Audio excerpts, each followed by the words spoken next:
Oxygen groups ವತಿಯಿಂದ ಸಾಧಕರಿಗೆ ಸನ್ಮಾನ 78ನೇ ಸ್ವಾತಂತ್ರ್ಯ ದಿನದ ಪ್ರಯುಕ್ತ ನಗರದ ಆಕ್ಸಿಜನ್ ಗ್ರೂಪ್ಸ್ ವತಿಯಿಂದ ಸಾಧಕರಿಗೆ ಸನ್ಮಾನ ಕಾರ್ಯಕ್ರಮ ಜರುಗಿದೆ.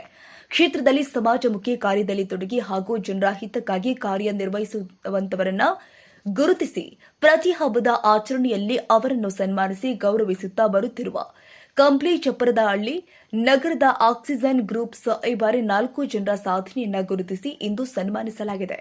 ಸಾಮಾಜಿಕ ಕ್ಷೇತ್ರದಲ್ಲಿ ಸೂಲಗಿತ್ತಿ, ಜೈರಾಬಿ, ಪೌರಕಾರ್ಮಿಕರು ಆದ ಯಂಕಮ್ಮ ಮತ್ತು ಆನಂದ್ ಮತ್ತು ಮಧ್ಯಮ ಕ್ಷೇತ್ರದಲ್ಲಿ ರಘುವೀರ್ ಇವರನ್ನ ಗುರುತಿಸಿ ಸನ್ಮಾನಿಸುವ ಮುಖೇನ ಈ ಬಾರಿ ಸ್ವಾತಂತ್ರ್ಯ ದಿನ ಆಚರಿಸಿದರು. ಈ ಸಂದರ್ಭದಲ್ಲಿ ಮಾತನಾಡಿದ ಅಧ್ಯಕ್ಷ ಶಿವಕುಮಾರ್ ಕೆ, ನಮ್ಮ 3ನೇ ವಾರ್ಡ್ ನಮ್ಮ ಹೆಮ್ಮೆ. ಯಾಕಂದ್ರೆ ಅತಿ ಹೆಚ್ಚು ಸರ್ಕಾರಿ ನೌಕರಿಯಲ್ಲಿ ಹಾಗೂ ಉನ್ನತ ಮಟ್ಟದಲ್ಲಿ ಇರುವವರು ನಮ್ಮ ಚಪ್ಪರದಹಳ್ಳಿ ನಗರದವರೇ. ಹಾಗೂ ಈ ಸ್ವಾತಂತ್ರ್ಯ ದಿನದ ಅಂಗವಾಗಿ ನಮ್ಮ ತಂಡದಿಂದ ಇವರನ್ನು ಗುರುತಿಸಿ ಸನ್ಮಾನಿಸಲಾಗಿದೆ. ಈ ಕಾರ್ಯಕ್ರಮದಿಂದ ಇನ್ನಷ್ಟು ಹೆಚ್ಚಿನ ಸಮಾಜಮುಖಿ ಕಾರ್ಯದಲ್ಲಿ ಕೈಗೊಳ್ಳಲಿ ಎಂದು ಹೇಳಿದ್ದಾರೆ. ಇನ್ನು ಈ ಸಂದರ್ಭದಲ್ಲಿ ಉಪಾಧ್ಯಕ್ಷ ಜಿ ಉಮೇಶ್, ಕಾರ್ಯದರ್ಶಿ ಎನ್ ಗಣೇಶ್, ಖಜಾಂಚಿ ಸಿ ರಮೇಶ್, ಎನ್ ರುದ್ರ ಮತ್ತು ಆಕ್ಸಿಜನ್ ಗ್ರೂಪ್ನ ಎಲ್ಲ ಸದಸ್ಯರು ಉಪಸ್ಥಿತರಿದ್ದರು.